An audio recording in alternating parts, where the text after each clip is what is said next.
बातमी जळगावातून आहे। जळगाव विधान परिषदेच्या जागेसाठी आज मतदान होत आहे। जळगाव जिल्ह्यातील 7 मतदान केंद्रांवरती आज मतदानाची प्रक्रिया पार पडतीये। एका जागेसाठी 4 उमेदवार निवडणुकीच्या रिंगणात आहेत, तर एकूण 630 मतदार असून पुरुष 315, महिला 315 असे मतदार आहेत। महायुतीकडून भाजपचे नंदकिशोर महाजन, तर महाविकास आघाडीकडून शिवसेना ठाकरे गटाचे शरद तायडे, तर अपक्ष उमेदवार अनिल चौधरी यांनी निवडणूकमधून माघार घेतली आहे। तर बंडखोर उमेदवार रेश्मा काळे यांनी महायुतीचे उमेदवार नंदकिशोर महाजन यांना पाठिंबा जाहीर करत मंत्री गिरीश महाजन, मंत्री गुलाबराव पाटील तसेच केंद्रीय मंत्री रक्षा खडसे यांच्या नेत्यांच्या प्रतिष्ठा सध्या पणाला लागल्या। या संदर्भात आमचे प्रतिनिधी जुगल पाटील यांनी मतदान केंद्राबाहेरून आढावा घेतलाय, तो सुद्धा पाहूया।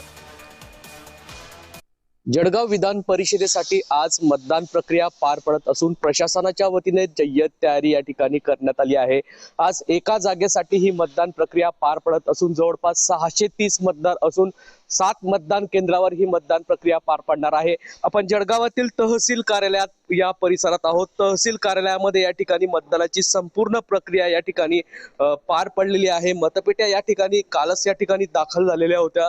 सकाळी 8 वाजल्यापासून या मतदान प्रक्रियेस सुरुवात या ठिकाणी होणार आहे। जर जळगाव विधान परिषदेचा विचार केला तर महायुतीचे उमेदवार नंदकिशोर महाजन, त्याचप्रमाणे महाविकास आघाडीचे उमेदवार शरद तायडे, अपक्ष उमेदवार रेश्मा काळे यांनी या ठिकाणी महायुतीचे उमेदवार नंदकिशोर महाजन यांना पाठिंबा दर्शवला आहे। आणि कालच या ठिकाणी अपक्ष उमेदवार आहे अनिल चौधरी यांनी या निवडणुकीमधून या ठिकाणी माघार घेतलेली आहे। तर आता महायुती विरुद्ध महाविकास आघाडी असा सामना या ठिकाणी लढणार आहे व आज या ठिकाणी मतदार राजा मतदान करून या उमेदवारांचं भवितव्य मतपेटीमध्ये या ठिकाणी कैद करणार आहे।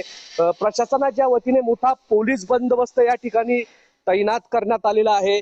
जळगाव जिल्ह्यातील 7 मतदान केंद्रावर ही मतदान प्रक्रिया पार पडणार असून 630 मतदार हे आपला मतदानाचा हक्क या ठिकाणी बजावणार आहे।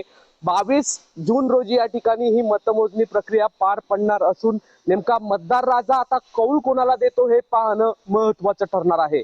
जुगल पाटील, जय महाराष्ट्र न्यूज, जळगाव।